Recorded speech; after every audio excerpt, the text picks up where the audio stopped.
Bueno, el uso, lo he titulado, está un poco distinto como titulé originalmente esta serie o esta sección. Yo lo había puesto la unidad de las Escrituras en el uso del Antiguo Testamento en el Nuevo Testamento. Quiero resaltar la unidad de las Escrituras. Que hoy se vayan de aquí viendo que la Escritura es una. ¿Sí?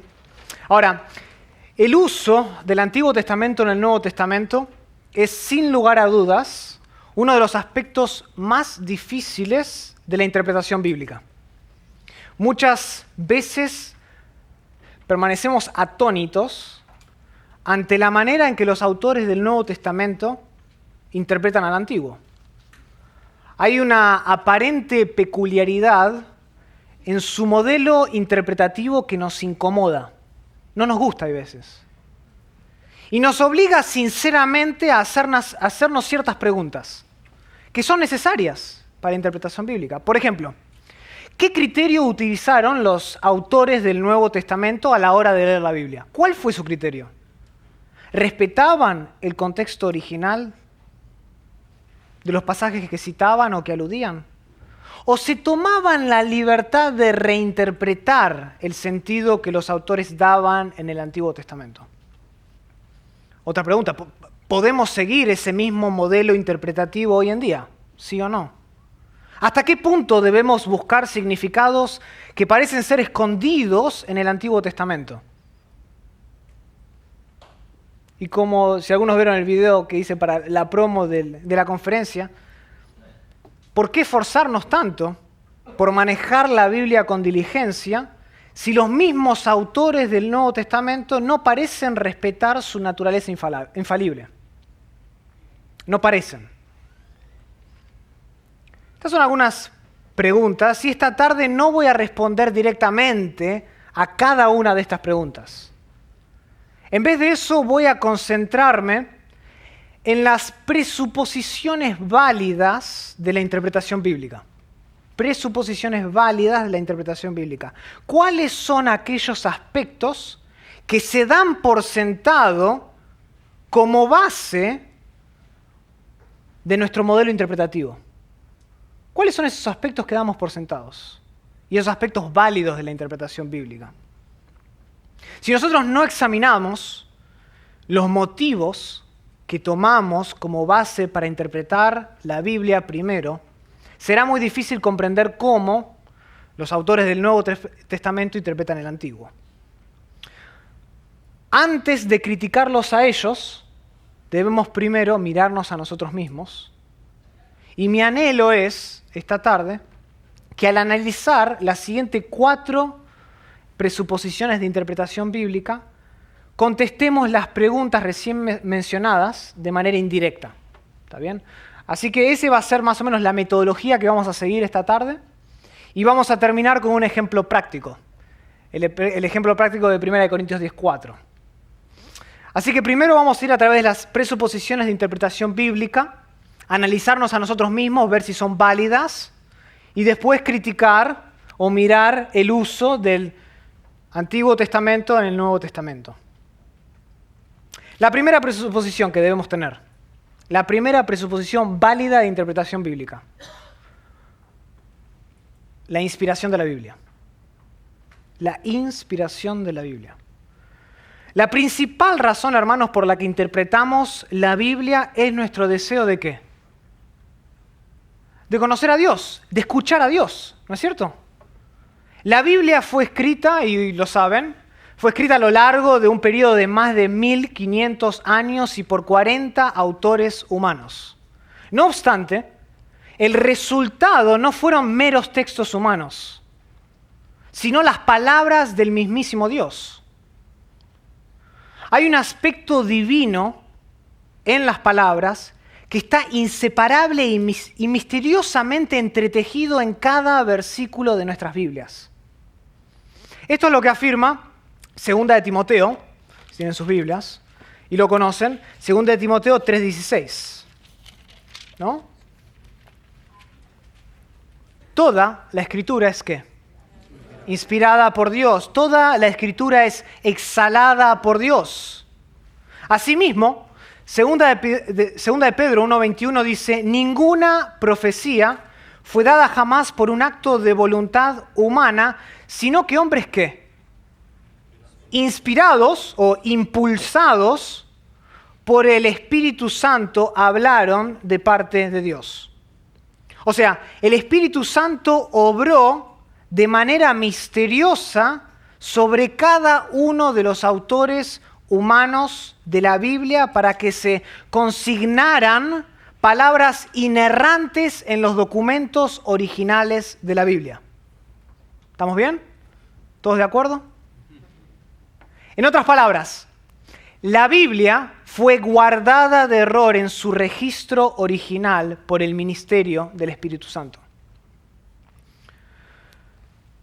La inspiración de la Biblia es la presuposición fundamental de nuestra interpretación bíblica, porque en pocas palabras garantiza la precisión de lo que estamos leyendo. Le da al texto la misma autoridad sobre nuestra vida que tendrían las palabras habladas directamente por parte de Dios. Eso le da, la inspiración de esa presuposición le da esa autoridad a este texto. Estas son las palabras de Dios. Este ministerio del Espíritu Santo se extiende tanto a las partes como al todo de la Biblia. ¿Qué me refiero con eso? Ya lo vamos a ver. Pero antes de ver eso, es importante ver si alguien más compartió o tenía esta misma presuposición.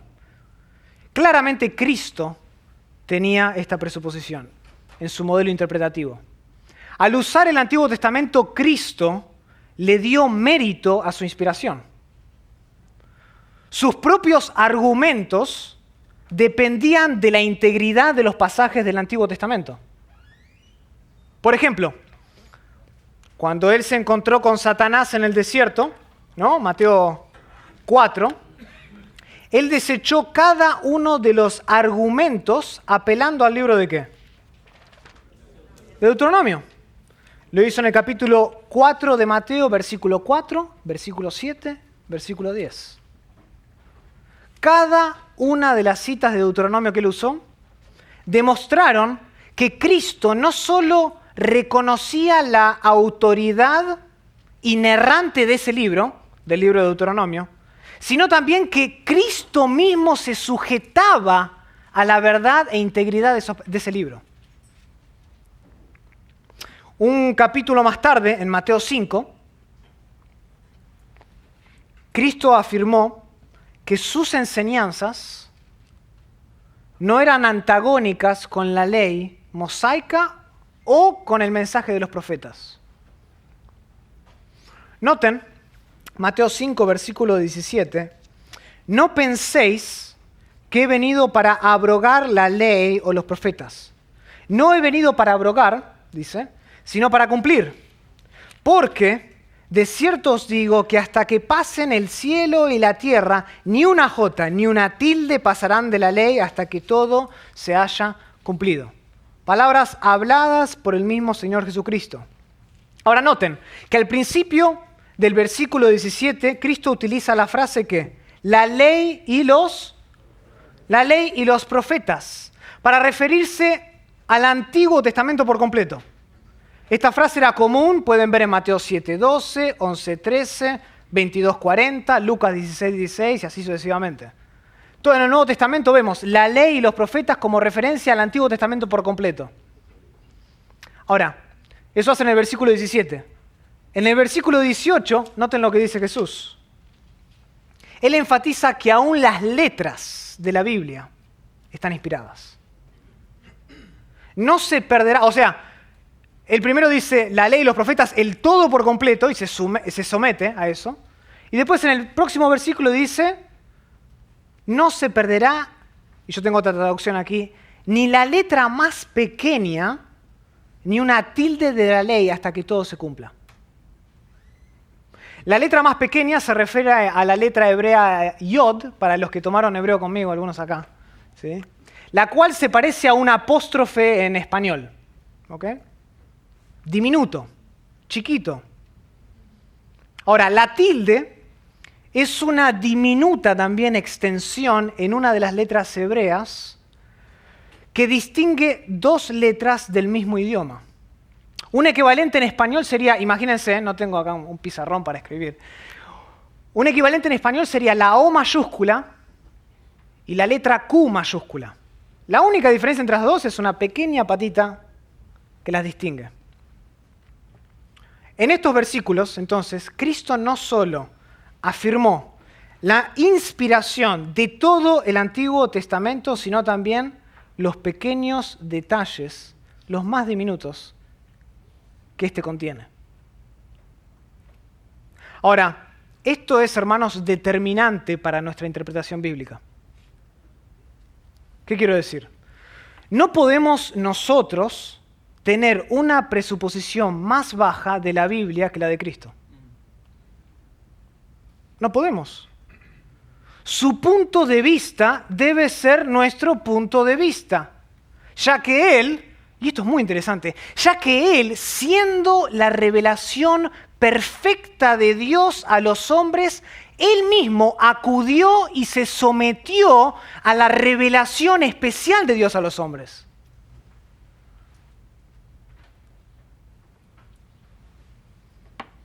Colosenses, ¿sí? Colosenses 1:15.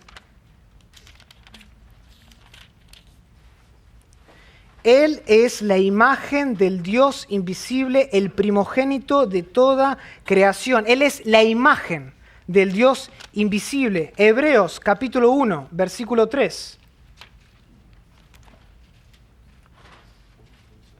Hebreos 1:3, el cual, siendo el resplandor de su gloria y la imagen misma de su sustancia, hablando de Cristo, y quien sustenta todas las cosas con las palabras de su poder, habiendo efectuado la purificación de nuestros pecados, y continúa. Él es la imagen misma, el resplandor de la gloria de Dios.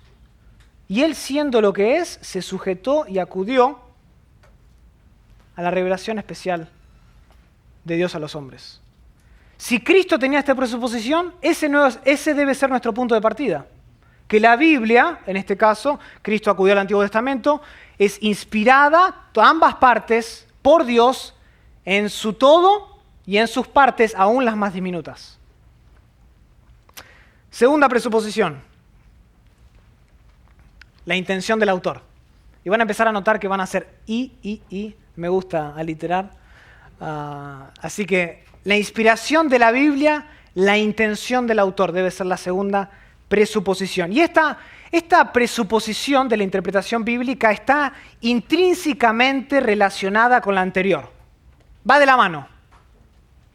Todas las partes de la Biblia deben ser manejadas con suma precisión, de acuerdo a 2 de Timoteo 2:15. ¿Por qué? Porque las palabras de los autores humanos comunican las mismísimas ideas de Dios.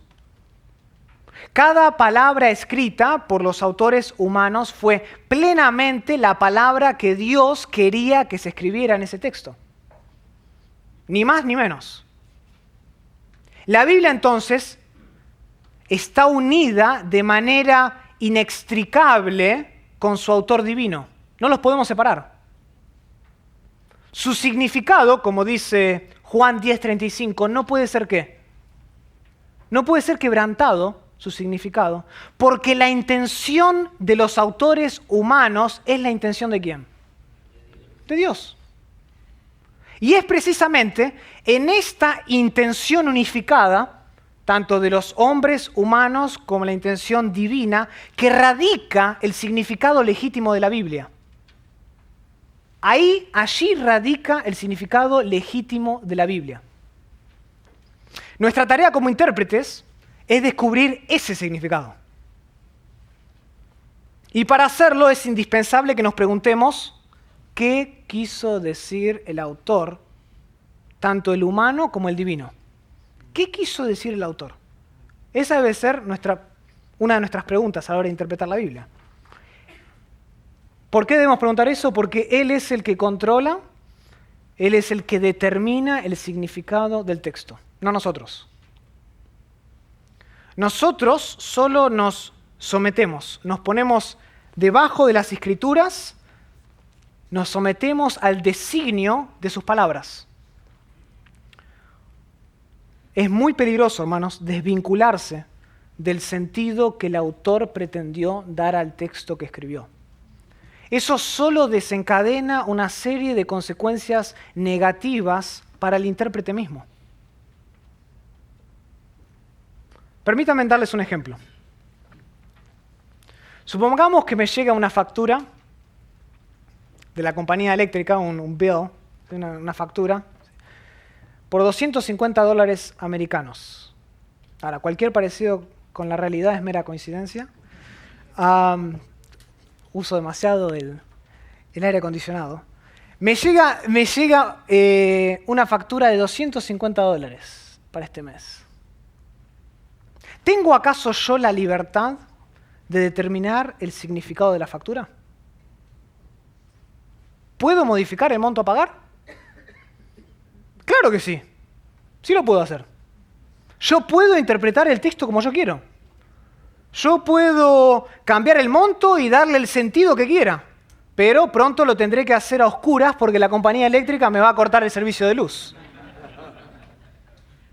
Noten, yo puedo hacer lo que quiera.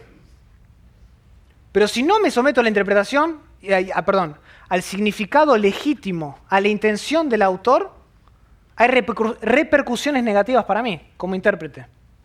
De igual modo, si nosotros no consideramos la Biblia como un medio de comunicación entre nosotros y su autor, pronto nos vamos a ver afectados por dicho acercamiento, dicho enfoque interpretativo. Hermanos, Dios, y esto lo saben, pero Dios condena cualquier tipo de tergiversación o distorsión de su palabra. Está en contra de eso. Segunda de Pedro, si tienen ahí, Segunda de Pedro 3, noten lo que dice.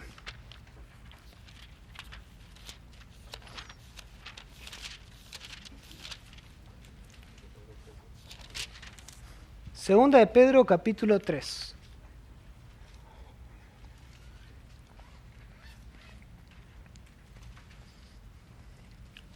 Está Pedro hablando, 3:15, y tened entendido que la paciencia de nuestro Señor es para salvación, como también nuestro amado hermano Pablo, según la sabiduría que le ha sido dada, os ha escrito. Noten, casi en todas sus epístolas, hablando en ellas de estas cosas, entre las cuales hay algunas difíciles de entender, las cuales los indoctos e inconstantes tuercen, como también las otras escrituras, noten, poniendo a las palabras de Pablo al mismo nivel del Antiguo Testamento para su propia perdición. También tuercen el resto de las escrituras. Como Dios tiene la prerrogativa del significado de su mensaje, la mala interpretación de las palabras que comunican ese mensaje es sumamente peligrosa para nosotros. Esta es la razón fundamental por la que es incorrecto preguntarnos ¿qué significa este pasaje para mí? ¿Qué significa este pasaje para mí en el marco de la interpretación bíblica? Es incorrecto. El factor determinante, hermanos, en el uso del Antiguo Testamento en el Nuevo Testamento es que el autor, este es el factor principal, el autor todavía domina, gobierna el significado de ese texto y no nosotros. Él tiene la prerrogativa, no yo.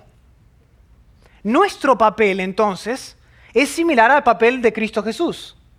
Es uno de sumisión a la intención del autor y no de liberación. Me someto, no me libero del texto. Tercera presuposición. Tercera presuposición. Vimos la inspiración de la Biblia, la intención del autor, la implicación del autor. La implicación del autor. Ahora, una vez que el significado del texto que Dios quiere comunicarnos es identificado, nosotros debemos dar una respuesta a ese texto. ¿Ok? Esta respuesta, por lo general, se conoce en el marco de la interpretación bíblica como ¿qué? La aplicación. La aplicación del texto. Esa es mi respuesta al contenido, al mensaje de la Biblia. Cualquier medio de comunicación provoca consecuencias o repercusiones en el oyente o en el lector. Sus palabras tienen repercusiones como las mías. Provoca algo. Por lo que la aplicación es, en esencia, esto es lo que es la aplicación, el reflejo de cómo el texto impacta la vida del intérprete. La mismísima Biblia hace una distinción entre el significado del texto y la aplicación del texto. Vayan conmigo a Santiago. Santiago capítulo 1.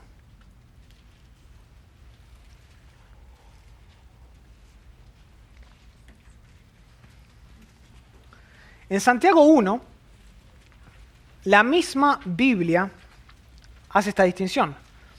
En los versículos del 21 al 22, conocidísimos versículos, se nos exhorta de manera severa, no es un juego, a no solo entender lo que Dios quiere comunicarnos en la Biblia. Noten. Santiago 1, versículo 21.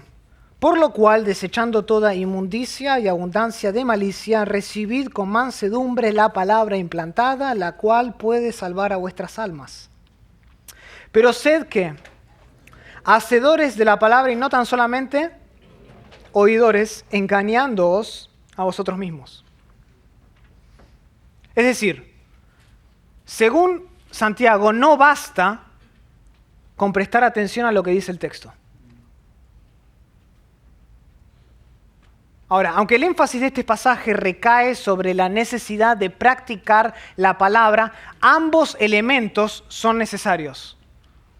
No podemos atender a las indicaciones y obedecer las demandas de un texto que nunca hemos entendido. O sea, el oír de la palabra antecede al hacer de la palabra. Por consiguiente, tanto el significado del texto como la aplicación del texto deben ser parte de la interpretación bíblica. Pero, si la interpretación de las palabras que comunican el mensaje de Dios no produce un efecto en la vida del intérprete, corremos un grave peligro. Corremos un grave peligro. Porque el que no aplica el significado del texto realmente no ha ¿qué?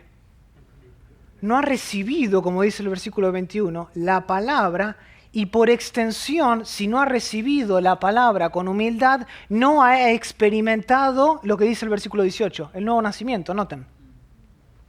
Él, de su voluntad, nos hizo nacer por la palabra de verdad para que seamos primicias de sus criaturas. Y unos versículos después, dice lo que dice. Noten las consecuencias negativas.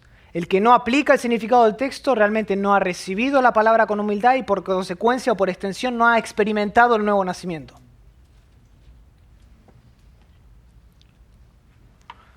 No hay duda entonces que la Biblia y que escuchar la Biblia, entender el mensaje de la Biblia, debe llevarnos a ponerlo a práctica, en práctica. Sin embargo, nuestra respuesta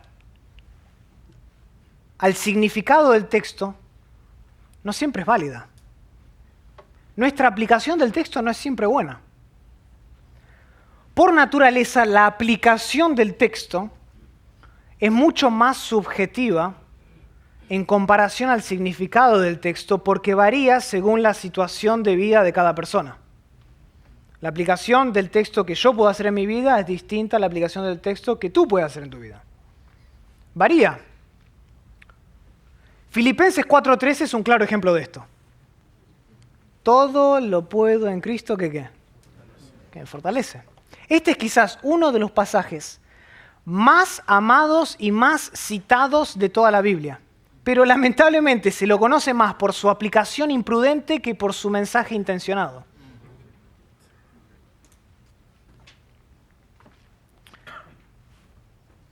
Autores, jugadores de básquet, fútbol americano, todo lo puedo en Cristo que me fortalece. No he estudiado para la prueba, pero todo lo puedo en Cristo que me fortalece. Esa es la oración de muchos de mis alumnos.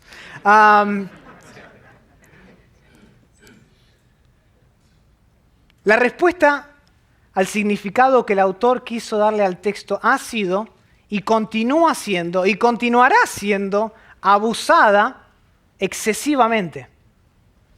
Se apela a Filipenses 4:13 para afrontar cualquier tipo de desafío de la vida. Con éxito, ¿no? Hasta el punto que este pasaje se ha convertido en un simple pretexto para justificar oraciones que se rigen por motivaciones egoístas. Ese carro, la casa, todo lo puedo en Cristo que me fortalece, dámelo Dios, ¿no? Ahora, para evitar este tipo de aplicación imprudente, porque esta es una respuesta al texto, pero es inválida, necesitamos nosotros someternos, y esta es esta presuposición que estoy hablando, necesitamos someternos no solo al significado o a la intención del autor, sino a la implicación del autor. Este es un elemento fundamental en el marco de la interpretación bíblica que por lo general es pasado por alto. El término implicación se refiere a las diversas consecuencias o repercusiones que se derivan del significado del texto. Estas ramificaciones provienen exclusivamente del sentido que el autor pretendió dar al texto que escribió. Es decir, escuchen, el autor no solo determina o controla el significado del texto que él escribió, sino también cuáles son sus inferencias válidas. El autor lo controla, no yo.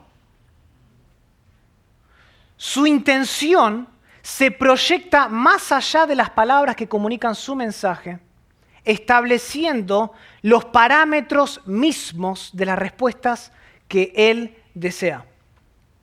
Y esto pasa todo el tiempo. Esto pasa todo el tiempo. Cuando yo le pido algo a mi hijo, como José Carlos decía, tengo un hijo de 3 años, hace poco lo cumplió, y otro de 2 meses, Elías y Enoc. Elías y Enoc. Por si se pierden caminando, sabemos dónde están. Fácil. Ahora, cuando yo le hablo no a Enoc, al más chiquitito, pero al más grande, a Elías, y le pido que guarde los juguetes, ¿ok? Mi intención es clara, para mí, ¿no?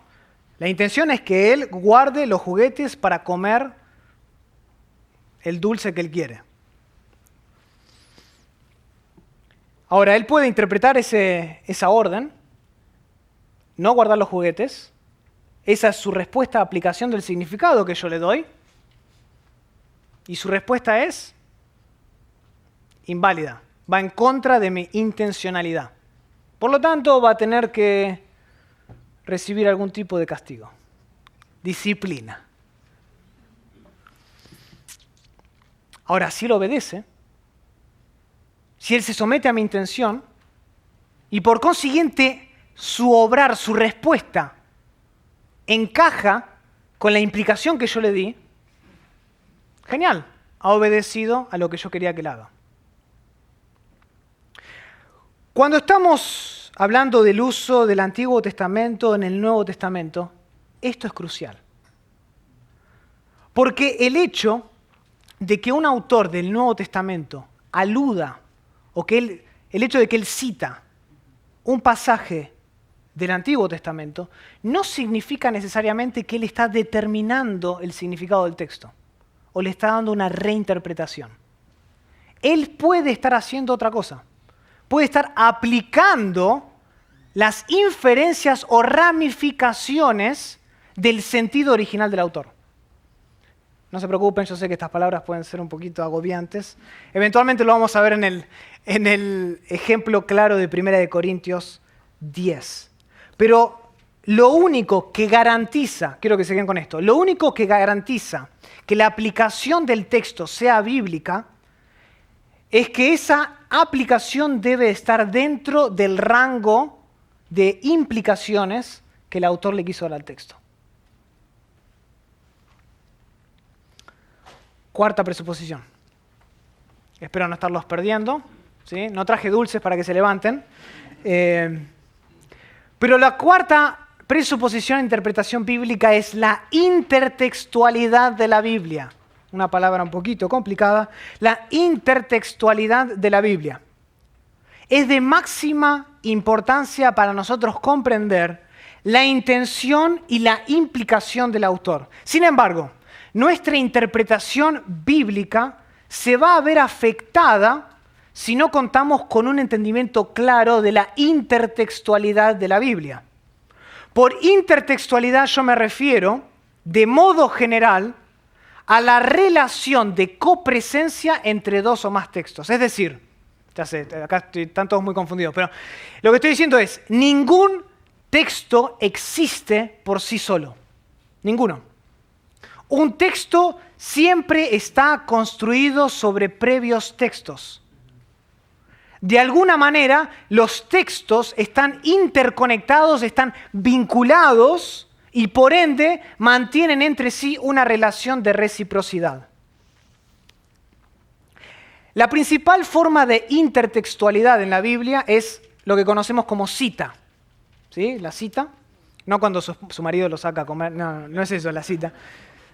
La cita, esta es definitivamente la que menos problema nos plantea a nosotros como intérprete a la hora de identificarla. ¿Por qué? Porque la cita que hace repite de modo bien explícito un número determinado de palabras textuales o casi literales de otro texto. Suele ir acompañada, por ejemplo, de marcadores que la introducen a la cita. Un marcador en la Biblia es escrito está. Y después sigue la cita. En español tenemos los signos, ¿no? Que nos ayudan a determinar que esto es una cita. Pero, por ejemplo, Mateo 7:6, para que lo vean. Mateo 7:6.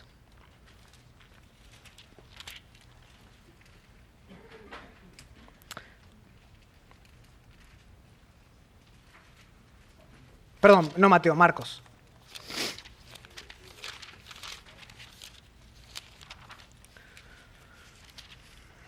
Marcos 7:6. Voy a leer el 5. Le preguntaron pues los fariseos y los escribas, ¿por qué tus discípulos no andan conforme a la tradición de los ancianos, sino que comen pan con manos inmundas? Respondiendo él, Jesús les dijo, hipócritas, bien profetizó de vosotros Isaías, como está escrito, y cita, ¿ok? Alude al Antiguo Testamento de manera explícita. Este pueblo de labios me honra, mas su corazón está lejos de mí, pues en vano me honran, enseñando como doctrinas mandamientos de hombres, aludiendo o citando Isaías 29. Pueden ver otros ejemplos en Lucas 22:37, en Juan 6:45, de ese marcador formal que introduce una cita. Nosotros leemos eso y automáticamente sabemos, ok, acá el autor del Nuevo Testamento está claramente citando y usando palabras del Antiguo Testamento. Aunque también es posible que citas sean introducidas sin un marcador formal. Por ejemplo, Mateo, en este caso, Mateo 9:13.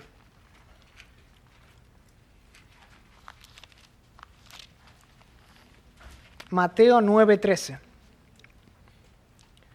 Id pues y aprended lo que significa misericordia quiero y no sacrificio. Claramente aludiendo, citando un pasaje del Antiguo Testamento, pero sin ningún tipo de cita o ningún marcador formal. En español es fácil identificarlo porque tenemos los 2 puntos, ¿no? Pero en el original no habían 2 puntos. Se estima que hay alrededor de 300 citas individuales del Antiguo Testamento en el Nuevo Testamento. 300. Esto se traduce en aproximadamente una cita cada 20 versículos. Noten la cantidad o el uso del Antiguo Testamento en el Nuevo Testamento. Solo en las epístolas paulinas, las que escribió Pablo, hay casi 100 citas que provienen hasta cierto punto de la traducción griega, la Septuaginta del Antiguo Testamento. Solo en Pablo, 1/3. Ahora, esa es la principal forma de intertextualidad, que la Biblia nos muestra que el Nuevo Testamento usa el Antiguo Testamento. Hay otra forma y esa es la alusión. La alusión.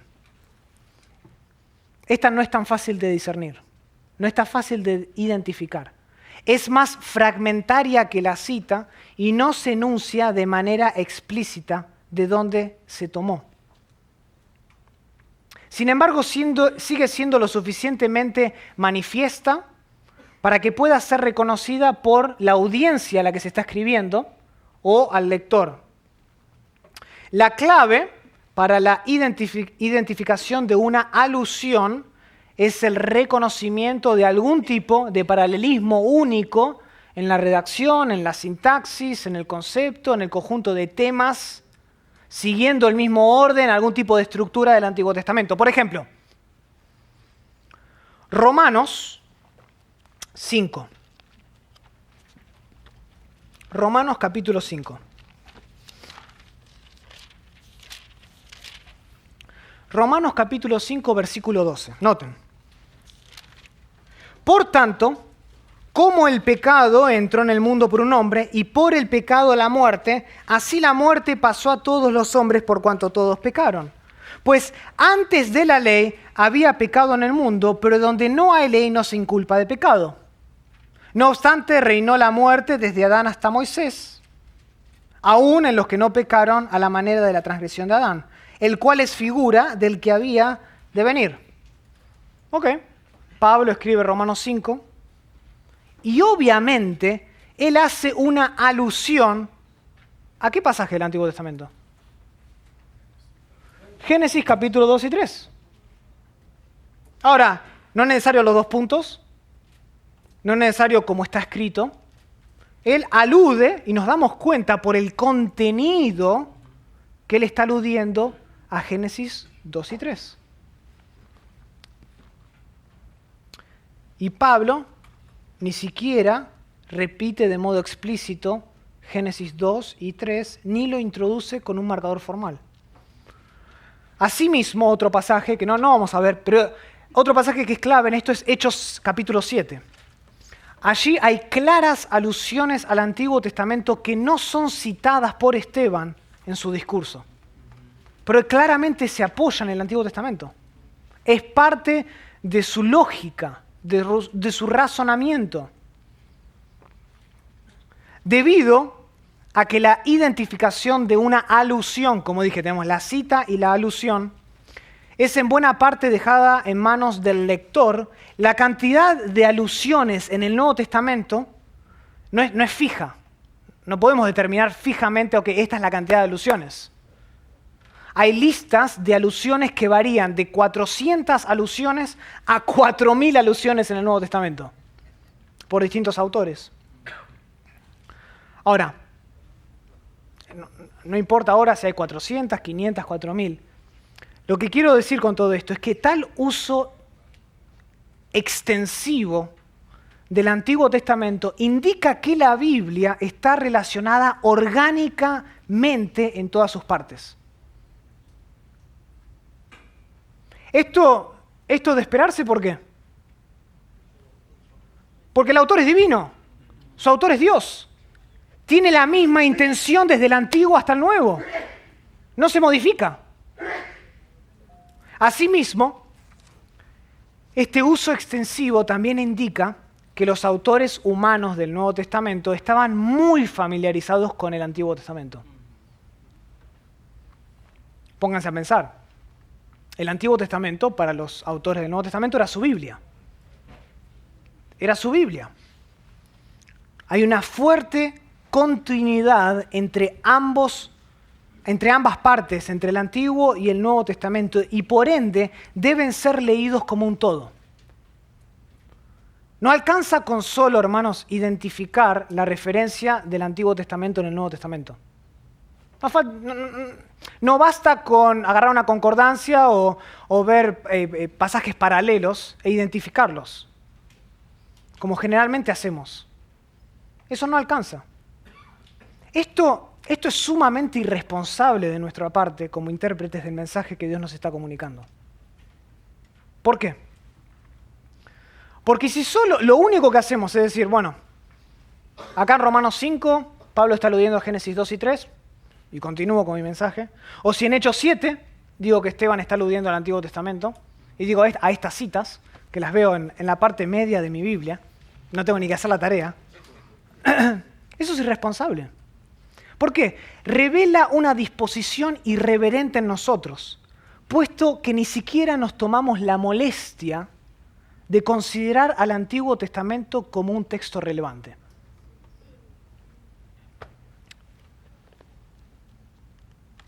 No lo consideramos un texto relevante. Sin embargo, para los autores del Nuevo Testamento era su todo. Segunda de Timoteo 3, 14 al 17.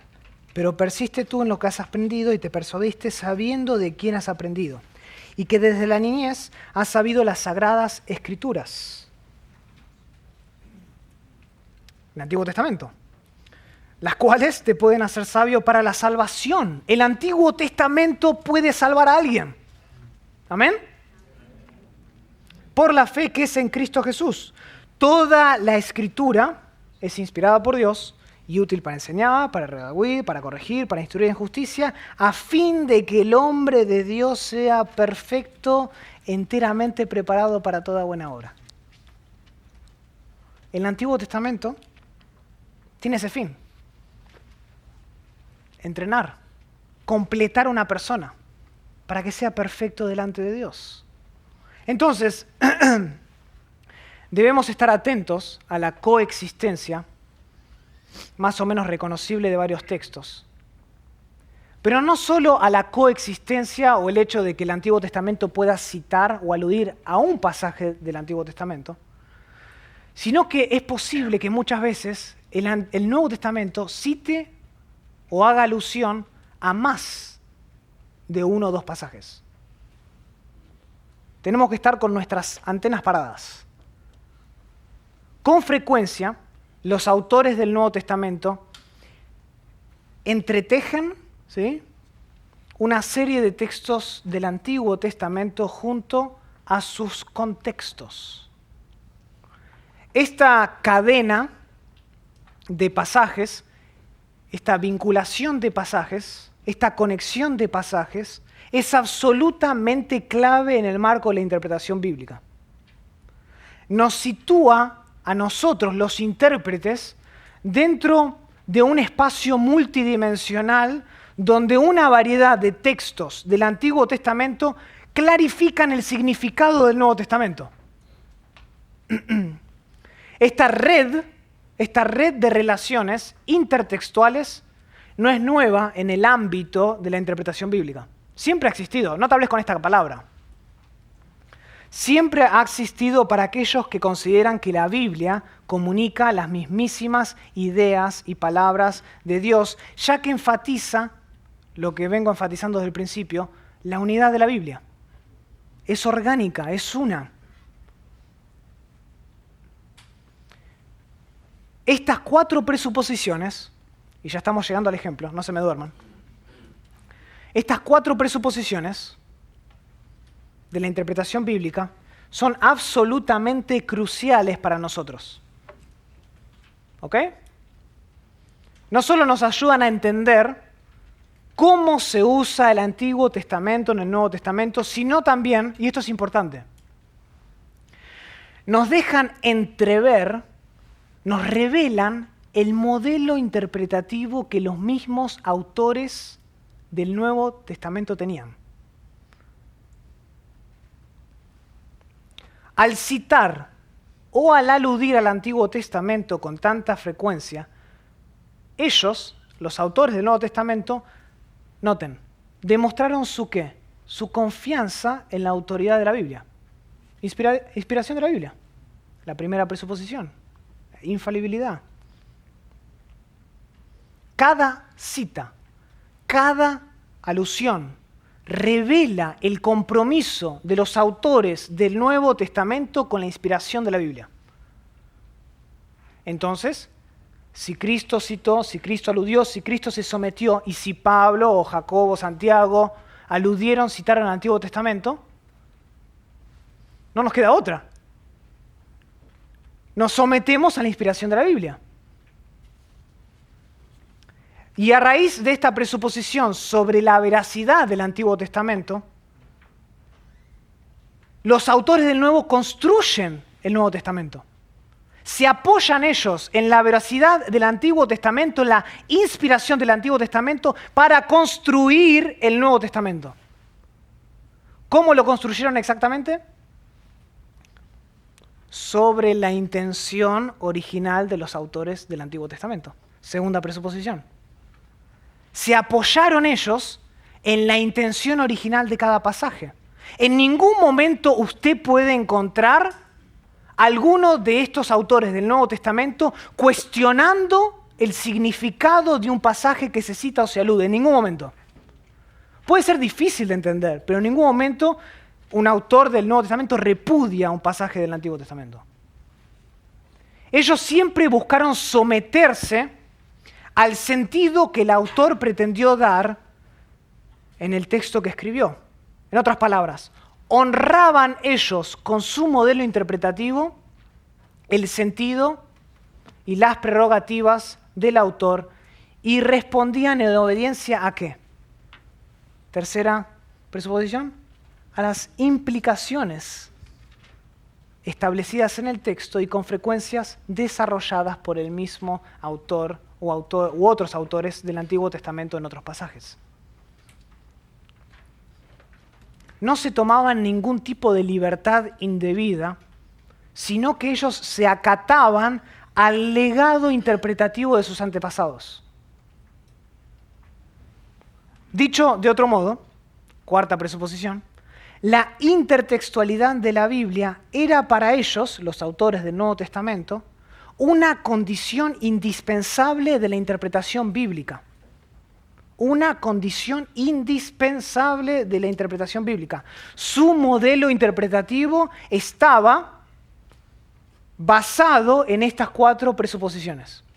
Y si su modelo estaba basado en estas cuatro presuposiciones, por consiguiente, nuestro modelo debe estar basado en estas cuatro presuposiciones. Bien, teoría. Los noto con los ojos cruzados. Solo hay algunos que me siguen, pero hay otros que no. Vamos a hacer un ejemplo práctico. ¿Qué les parece? Y ver cómo es todo esto, cómo toda esta teoría afecta a nuestra interpretación. Y por qué no ir a 1 Corintios 10, ¿no? Después de todo, ustedes si vieron la promo de la conferencia, lo mencioné ahí y ahora me tengo que hacer responsable. Ahora me tengo que hacer responsable y explicar por qué Pablo, en 1 Corintios 10, afirma que Cristo le dio de beber agua al pueblo de Israel durante los peregrinajes del desierto. Me tengo que hacer responsable. 1 Corintios 10, versículo 4. Voy a empezar el versículo 1.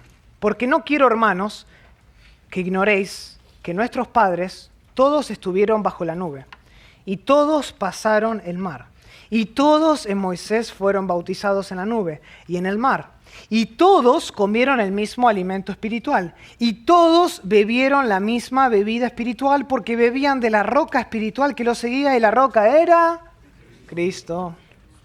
Cristo. Cristo. La roca era Cristo. Sin embargo, a simple vista, no vamos a leerlo ahora, pero si leen Éxodo 13, capítulo 13 al 17, no se menciona en ningún momento a Cristo. Cristo no parece ser parte del contexto original de este pasaje del Antiguo Testamento.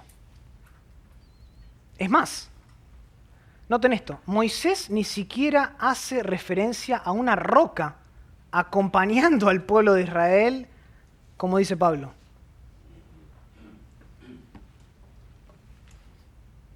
¿qué está haciendo Pablo? Nos incomoda. ¿Qué estás haciendo, Pablo?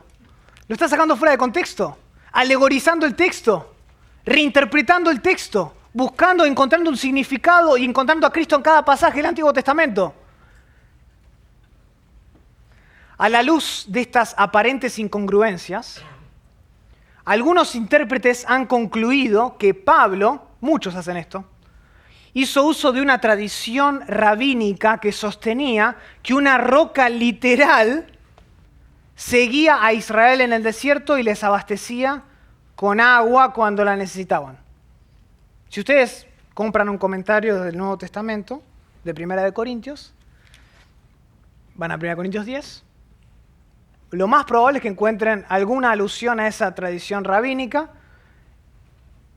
que había una piedra literal que le seguía y Pablo está haciendo alusión a eso. Bueno. Ahora, nosotros debemos tener cuidado con esto, con este tipo de interpretaciones. Y algunos de los eruditos que dicen eso, los respeto mucho. ¿Sí?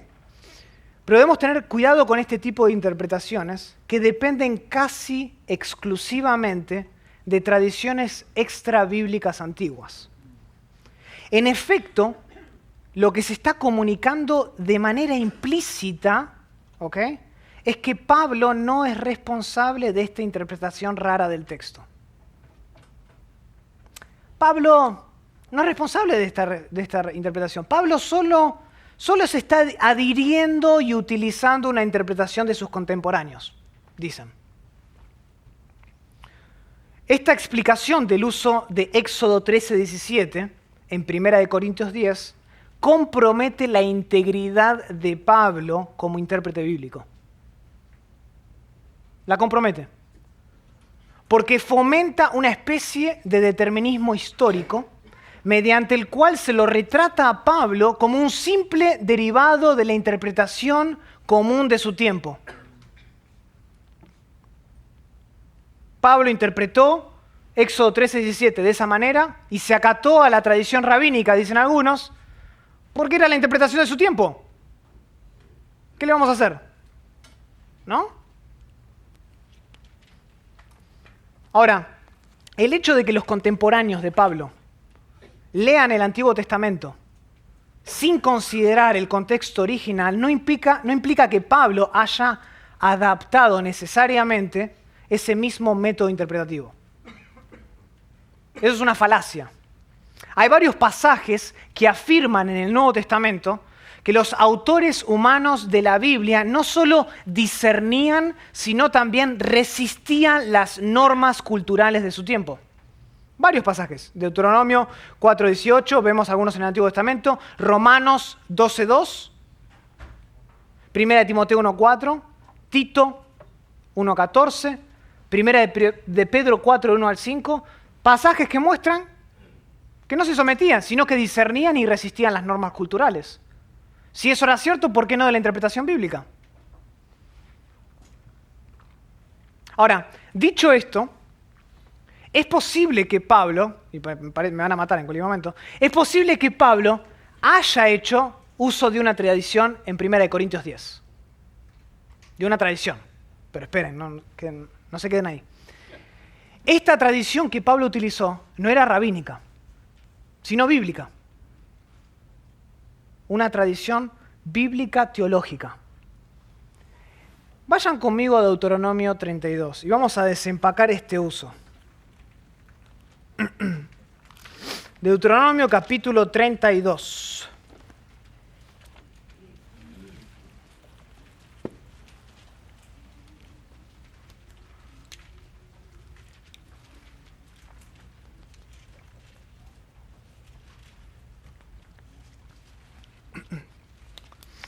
Deuteronomio capítulo 32. ¿Lo tienen?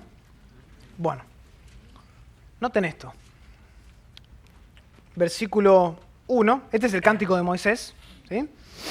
Escuchad cielos y hablaré y oiga la tierra los dichos de mi boca. Empieza el discurso directo, el cántico de Moisés, versículo 4. Versículo 3. Porque el nombre de Jehová proclamaré, engrandeced a nuestro Dios. ¿Él es qué? La roca cuya obra es perfecta, porque todos sus caminos son rectitud. Dios de verdad y sin ninguna iniquidad en él. Es justo y recto. ¿Quién es la roca? Dios. No Cristo, Dios. Dios es la roca. ¿Ok? Dios es la roca. El término aquí en hebreo es tzur, ¿ok? No importa mucho, pero después va a importar. ¿Ok? Este término es utilizado a lo largo de este capítulo, en Deuteronomio 32, para hacer hincapié en la naturaleza estable, en la naturaleza permanente, en la naturaleza confiable de Dios. Él no cambia. ¿Amén? Versículo 15. Pero engordó Jesurún y tiró coces, engordaste, te cubriste de grasa, entonces abandonó al Dios que lo hizo y menospreció la roca de su salvación. Versículo 18. De la roca que te creó te olvidaste. Está hablando el pueblo de Israel. De la roca que te creó te olvidaste. Te has olvidado de Dios, tu creador. Noten el paralelismo. La roca sigue siendo Dios. Versículo 30. ¿Cómo podría perseguir 1 a 1000 y 2 hacer huir a 10.000 si su roca no los hubiese vendido y Jehová no los hubiera entregado? Roca ahora está en paralelo a ¿qué? A Jehová. Porque la roca de ellos no es como nuestra roca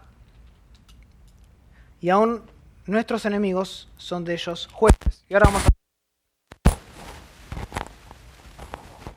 ¿Me escuchan? Sí, ok. Versículo 37. ¿Dónde están sus dioses? La roca en que se refugiaban. ¿Ok? Deuteronomio 32. Vemos roca, roca, roca. En este mismo contexto, noten esto. En este mismo contexto, Moisés alude a la liberación de Israel de la esclavitud de Egipto en el versículo 12 de Deuteronomio 32. Dice así: Jehová solo le guió y como él no hubo Dios extraño. Así como el águila fuerza a los aguiluchos a salir del nido, Dios guió o condujo. ¿No me escuchan? Sí, ok. Dios guió o condujo a Israel en los peregrinajes del desierto. Noten, versículo 10. Le halló en tierra de desierto y en yermo de horrible soledad, los trajo alrededor, los instruyó, lo guardó como a la niña de sus ojos. Como al águila que excita su nidada, revolotea sobre sus pollos, extiende sus alas, los toma, los lleva sobre sus plumas. Jehová solo le guió. ¿A quién? Al pueblo de Israel. ¿Dónde? En los peregrinajes del desierto. Es por eso que Israel anduvo en las alturas de la tierra y disfrutó de rica y variada comida y bebida. Noten los versículos que siguen. 13.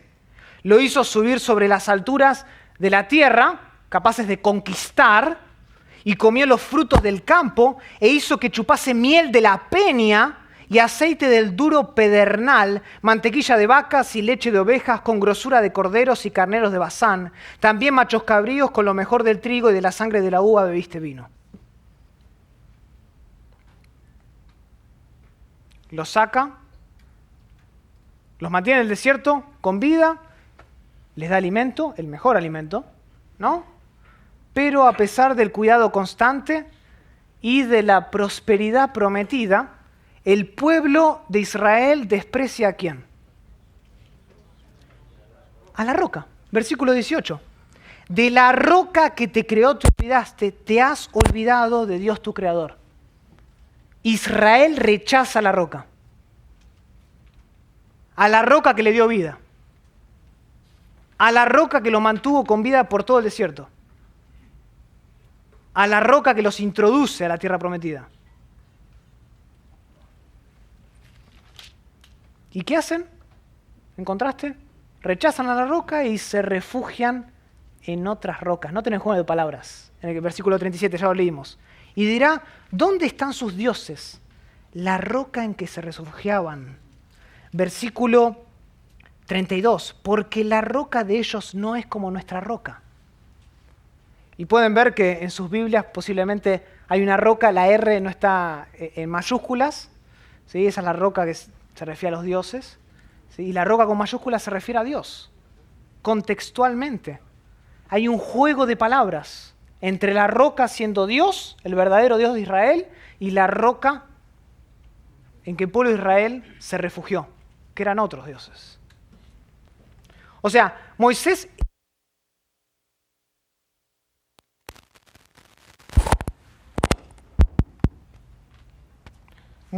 ¿me escuchan ahí? Sí. Hay algo raro acá, pero bueno. Moisés evidentemente identifica a Dios como la roca de Israel en virtud de su naturaleza inmutable. Él no cambia. A diferencia de las otras rocas, de las rocas del Antiguo Oriente, de los dioses, Él no es caprichoso. El Dios de Israel no es caprichoso. Él es tan estable como una roca que incluso los lugares más estériles fueron fértiles para su pueblo. Versículo 13. Lo hizo subirse sobre las alturas y comió los frutos del campo, hizo que chupase miel de la peña y aceite del duro pedernal. Y ahí ustedes tienen otra palabra, ¿no? En español, pedernal, peña. Pero en hebreo es el mismo término, roca, tzur. Este juego de palabras entre la roca y la roca dura enfatiza vívidamente la relación entre la naturaleza permanente, estable, confiable de Dios y el obrar perfecto de Dios. Dios obra conforme a su naturaleza y porque Él promete y es estable, Él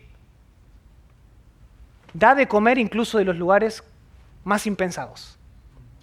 Piedras, rocas. Su trato con Israel siempre fue confiable porque Él no cambia. Él no cambia. Todos sus caminos son rectitud. Dios de verdad, versículo 4. Es justo y recto. Es su naturaleza. Por tanto, Israel, lo que está diciendo Moisés, es que Israel debió haber buscado refugio en la roca del versículo 4.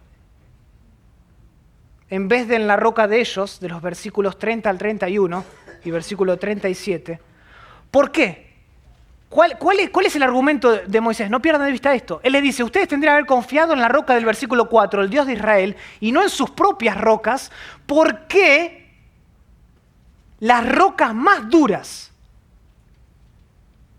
del versículo 13 fueron un testimonio de la naturaleza inalterable de Dios. Les dio de comer. Aún en los peregrinajes del desierto, Dios proveyó a través de rocas. Punto. Éxodo 17:6.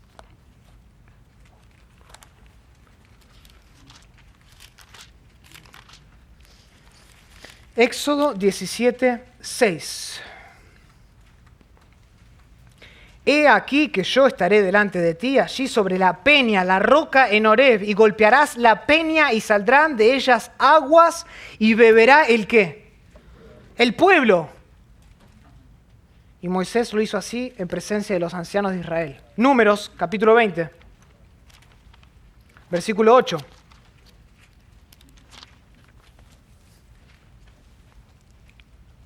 Y habló Jehová diciendo a Moisés, toma la vara y reúne la congregación tú y Aarón, tu hermano, y hablad a la peña a vista de ellos, y ella dará su agua y le sacará aguas de la peña y darás de beber de la congregación de sus bestias. Deuteronomio 32 nos dice que en los peregrinajes del desierto el pueblo de Israel debió haberse refugiado en la roca de su salvación porque las rocas literales, físicas, le daban de beber. Y vamos a Éxodo, vamos a Números y nos damos cuenta que es verdad. Peñas, rocas, dando de beber al pueblo, siendo testimonio de la naturaleza inalterable de Dios. Y todas estas eran muestras anticipadas ¿de qué? De la abundancia que estaba por venir en la tierra prometida. Esto es solo un destello. El hecho de que saque de la roca, que saque agua de la roca es un destello de lo que está por venir. Deuteronomio 32, 13 al 14, justamente, esa es una anticipación de la tierra prometida. donde la miel y el aceite saldrían de los lugares más improductivos, de rocas. Es decir, la naturaleza inmutable de Dios como una roca se apreciaba a través de la provisión abundante en las rocas. Ahora, esta identificación de Dios como una roca en Deuteronomio 32 no termina de explicar la referencia de Pablo en 1 Corintios 10. Todavía no he terminado con mi explicación y todavía sigo siendo responsable de lo que he dicho. Especialmente porque Pablo dice que una roca acompañaba al pueblo de Israel. Ahora, de acuerdo a Éxodo capítulo 13, que es el pasaje que Pablo alude, Éxodo 13 al 17, si me acompañan ahí, Éxodo capítulo 13, versículo 21, noten. Notamos en estos versículos que lo único que acompañaba a Israel en los peregrinajes del desierto era ¿qué? Una columna de nube y ¿qué? Y una columna de fuego durante la noche. ¿Ok? Y Jehová iba delante de ellos de día en una columna de nube para guiarlos por el camino y de noche en una columna de fuego para alumbrarlas, a fin de que anduviesen de día y de noche. Nunca se apartó delante del pueblo la columna de nube de día ni de noche la columna de fuego. Nunca se apartó. Iba con ellos. Ahora, estas no eran dos columnas. No se confundan. Esta era una sola columna. ¿Sí? Éxodo capítulo 14, versículo 24, dice así. Aconteció a la vigilia de la mañana que Jehová miró al campamento de los egipcios desde la columna de fuego. ¿Y qué? Una columna de fuego y de nube, solo que funcionaba según el horario del día. Éxodo 40:38 menciona lo mismo, Números 14:14 menciona que es una sola columna. ¿Y qué simbolizaba esta columna? La presencia de Dios, excelente. Están todos despiertos, me encanta. La presencia de Dios le daba la posibilidad al pueblo de Israel, que recién estaba saliendo de Egipto, ¿de qué? De mirar a Dios mientras Él los guiaba sin tener que ver su rostro y enfrentar la muerte. Los guiaba. Y esta palabra guiaba es la misma que se utilizó en Deuteronomio 32, que decía que los guiaba. ¿Ok? Sin tener que ver su rostro y enfrentar la muerte. Claramente vemos a Moisés luego en Éxodo 33, ¿no? Pidiendo que Dios le muestre su rostro y no se lo muestra. Y después vemos en Juan 1:18 a alguien que viene a mostrar las glorias del Padre. Ahora, quédense conmigo todavía. En Éxodo 14, 19 al 20, vean esto. Esto es importante. Y aquí vamos a ir entendiendo la lógica de Pablo. En Éxodo 14, 19 al 20, Moisés identifica a esta columna, a esta sola columna de nube y de fuego, ¿como quién? El ángel de Jehová. ¿Ok? Y el ángel de Dios que iba delante del campamento de Israel se apartó e iba en pos de ellos, y asimismo la columna de nube que iba delante de ellos se apartó y se puso a sus espaldas. Y ahí el asimismo nos hace entender que está el ángel de Jehová y la nube por un lado. Pero en realidad aquí se identifica al ángel con la columna. Esto es importante porque, como acabamos de ver en Éxodo 13, se nos dice que Dios estaba presente ¿en qué? En la columna. O sea, este ángel, este mensajero, por un lado, se distingue de Dios porque es un mensajero de parte de Dios, pero, noten, se distingue de Dios porque además, en el capítulo 23, me olvidé de mencionar eso, Dios habla de él como otra persona. Noten esto, Éxodo 23, 20. He aquí, yo envío, está hablando Dios, mi ángel, otra persona, delante de ti para que te guarde en el camino y te introduzca en el lugar que yo he preparado. Guárdate delante de él y oye su voz, no le seas rebelde, porque él no perdonará vuestra rebelión, porque mi nombre está en este ángel, en este mensajero. O sea, esta columna, este mensajero, se distingue de Dios porque Dios habla de él como si fuera otra persona. Pero por otro lado, se identifica con Dios. ¿Por qué? Porque perdona pecado y ¿qué más? Su nombre está en él, versículo 21. Ahora, ni Moisés ni ningún otro ángel ni mensajero se ajusta a tales descripciones divinas que no sea Dios mismo. Hermanos, términos simples. ¿Quién es el ángel? Es la segunda persona de la Trinidad preencarnada. Él fue quien guió al pueblo de Israel en los peregrinajes del desierto. Él lo hizo. Ahora, ¿dice la palabra Cristo? No. Por eso es difícil y nos quedamos atónitos con lo que dice Pablo. Pero no necesitamos acudir a tradiciones rabínicas. El texto mismo y el mismo autor, Moisés, ya sea en Éxodo como en Deuteronomio 32, la intertextualidad nos ayuda a interpretar pasaje con pasaje y a respetar la intencionalidad del autor. Ahora, no hemos terminado todavía. Moisés no es el único, y esto es importante, no es el único que identifica a la segunda persona de la Trinidad como una roca. ¿Saben quién más lo hace? ¿Alguna idea? No. No. No, empieza con I. Isaías. Isaías.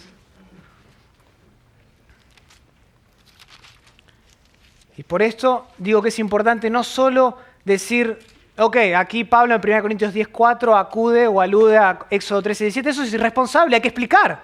Hay que explicarle a nuestra gente la lógica detrás de esto.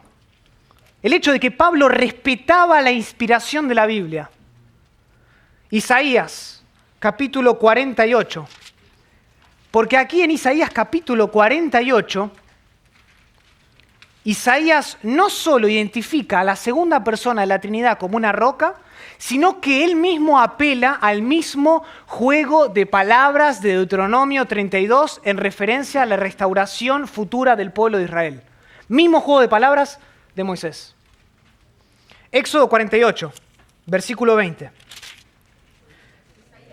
¿Qué dije? Éxodo. Hasta yo estoy cansado.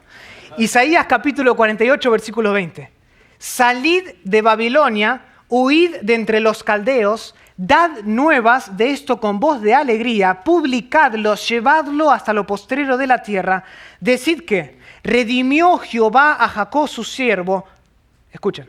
No tuvieron sed cuando los llevó por los desiertos, les hizo brotar agua de la piedra, abrió la peña y corrieron las aguas. No hay paz para los malos, dijo Jehová.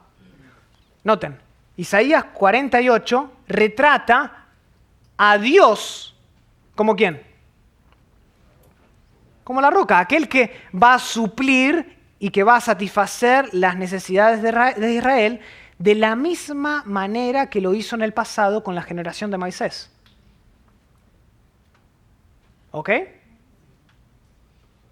Así como hizo en Éxodo 17:6, número 28, Isaías vuelve al pasado y le recuerda al pueblo de Israel, la restauración es futura. Y él va a seguir proveyendo de la misma manera. ¿Por qué? Porque él es la roca. En el primer Éxodo, Dios proveyó a través de rocas, tsur, la palabra en la Septuaginta, que es la traducción griega del Antiguo Testamento, es Petra, y esto es importante porque después vamos a ver qué utiliza Pablo. En el segundo Éxodo, en el primer Éxodo, él proveyó a través de rocas, en el segundo Éxodo se espera que él provea de igual manera, versículo 21 de Isaías capítulo 48. Por eso no debe sorprendernos que en la próxima sección de Isaías se contenga un retrato sin paralelos. ¿De quién? Del Mesías, como siervo de Dios. siguiente capítulo, desde el capítulo 49 hasta el 57, se retrata al Mesías como siervo de Dios. Porque Él va a ser el que traiga la restauración de Israel.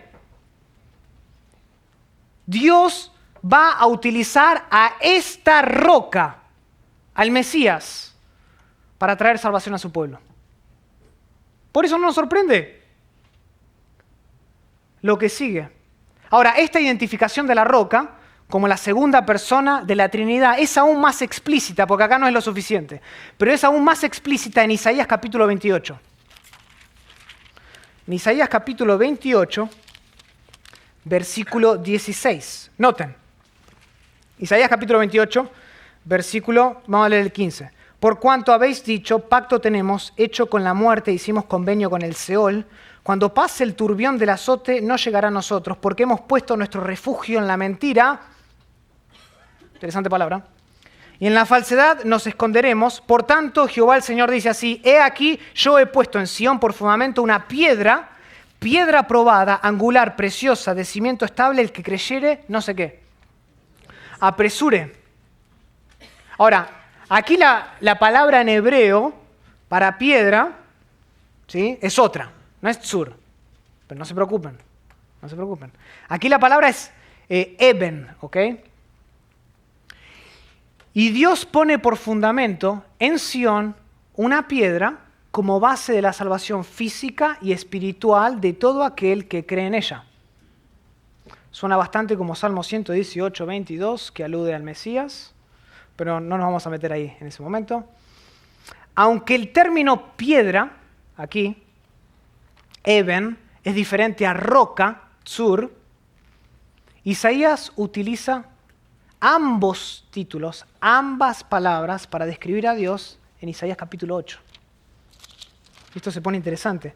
Isaías capítulo 8, 14. Entonces Él será por santuario, pero a las dos casas de Israel, por piedra para tropezar y por tropezadero para caer y por lazo y por red al morador de Jerusalén. Isaías 8, 14. Piedra para tropezar. Tropezadero para caer. Déjame ver una versión más de la Biblia de las Américas.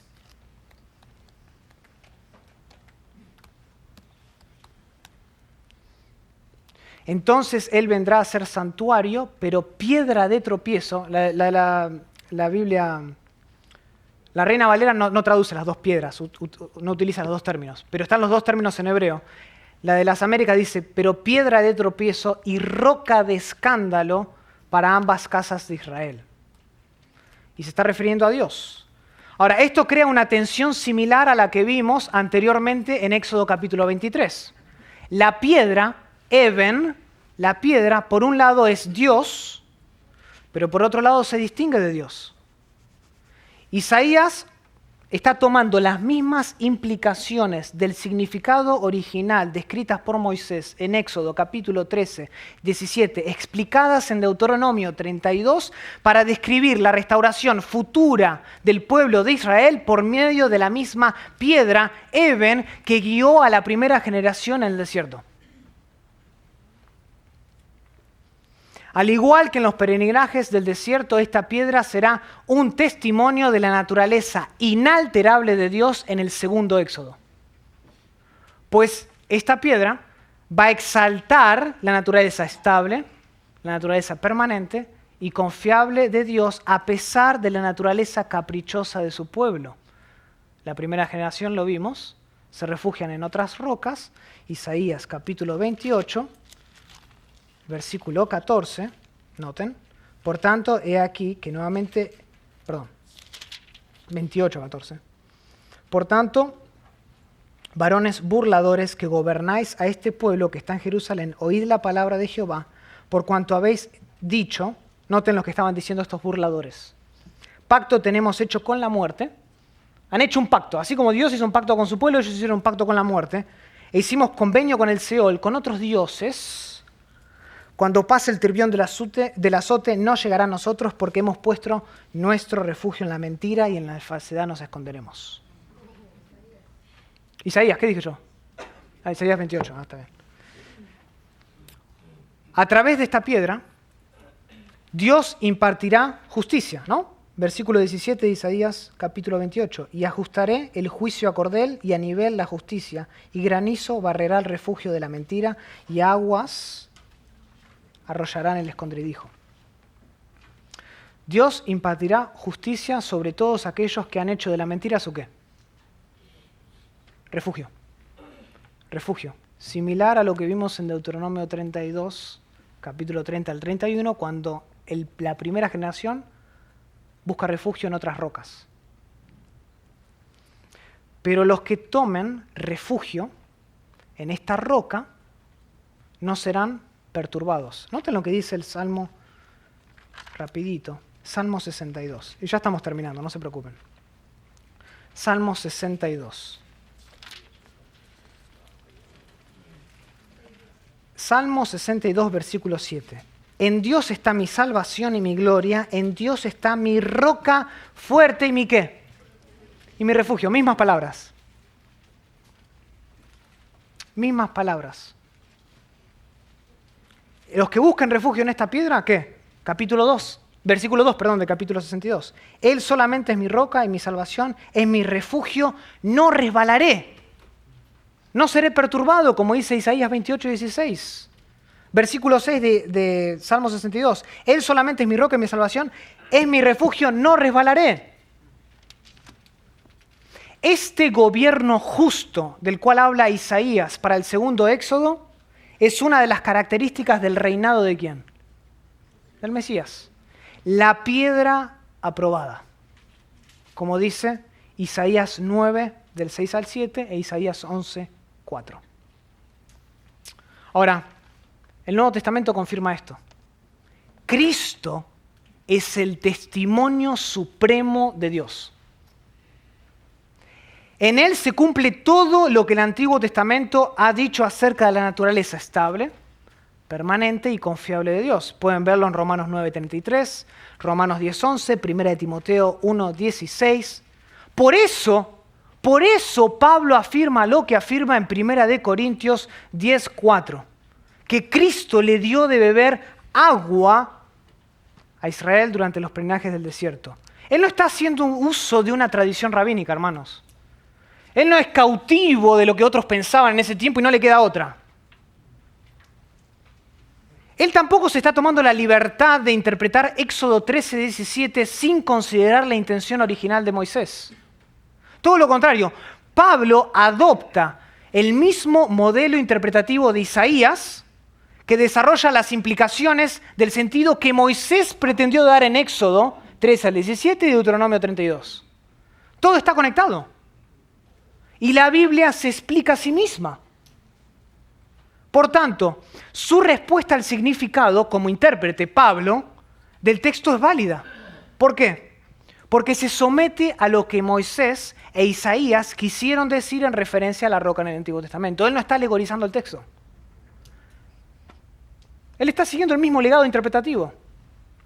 Más específicamente, y ahora vamos a 1 Corintios 10 y termino con esto, Pablo les recuerda a los corintios lo que le sucedió al pueblo de Israel cuando ellos dejaron de confiar en Dios. ¿No? 1 Corintios 10:1, porque no quiero, hermanos, que ignoréis que de nuestros padres, todos estuvieron bajo la nube y todos pasaron bajo la mar. No quiero que ignoren, ¿ok? Versículo 11, y estas cosas les acontecieron como ejemplo, y están escritas ¿para qué? Amonestarnos a nosotros, quienes han alcanzado los fines de los siglos. Hermanos, la falta de disposición a divorciarse de la cultura que los rodeaba era seria.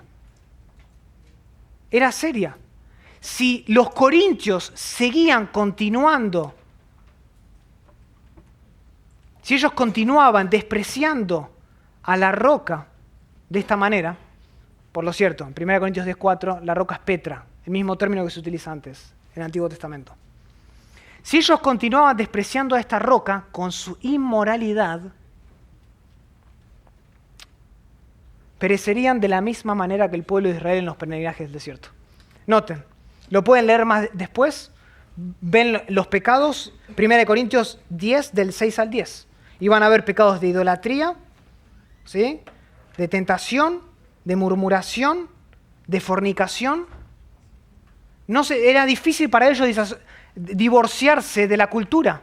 Y Pablo les recuerda que si siguen de esta manera, despreciando la roca, van a perecer de la misma manera.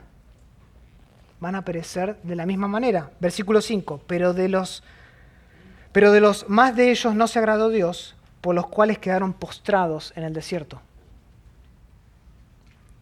La manifestación de privilegios sobrenaturales al pueblo de Israel no le proporcionó ningún tipo de éxito a Israel de forma automática. Nada. El hecho de que ellos hayan pasado bajo la misma nube, ser bautizados en el mismo mar cuando pasan por el mar y se abre, cuando comen el alimento de la piedra y el agua, esta demostración sobrenatural no les da el éxito necesario para entrar a la tierra prometida. Por lo que los corintios tampoco podían esperar ser exentos de ser eliminados si no continuaban refugiándose en esta roca. Primera de Corintios, noten lo que está antes, el contexto es clave. Primera de Corintios 9, 24. ¿No sabéis que los que corren en el estadio, todos a la verdad corren, pero uno solo se lleva el precio? Corred de tal manera que lo obtengáis. Todo aquel que lucha, de todo se abstiene. Ellos a la verdad para recibir una corona corruptible, pero nosotros una corona ¿qué?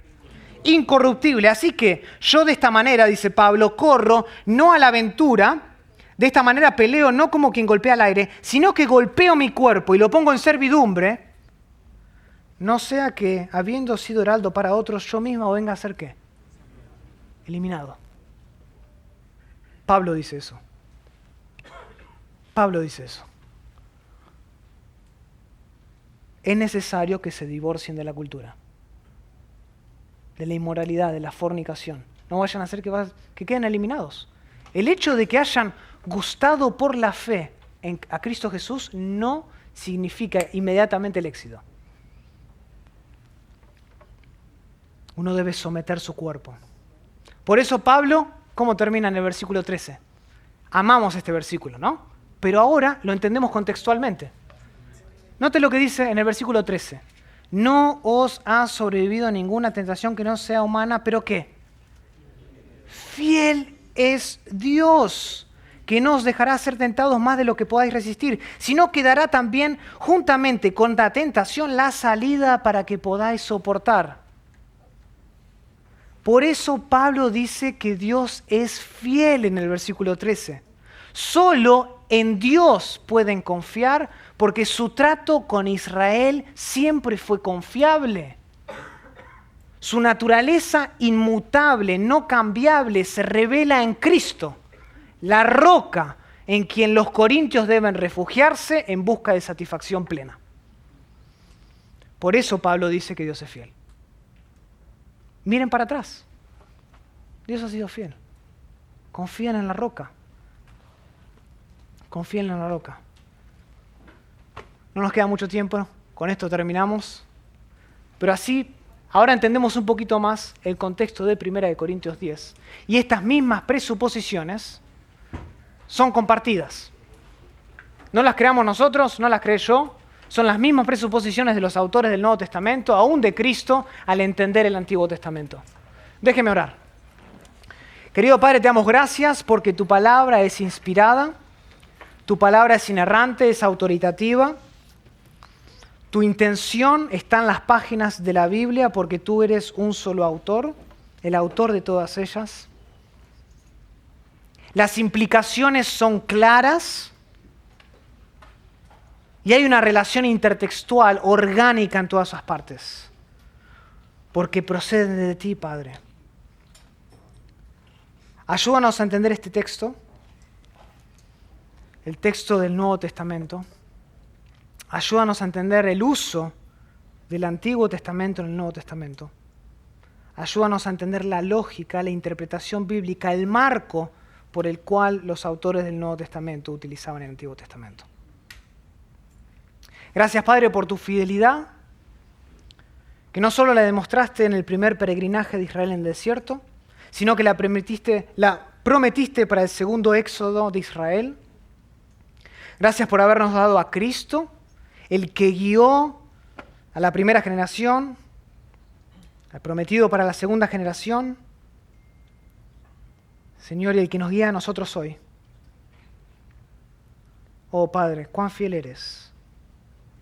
Ayúdanos a huir de la tentación y buscar refugio solo en ti. Te amamos en el nombre de Cristo Jesús. Amén.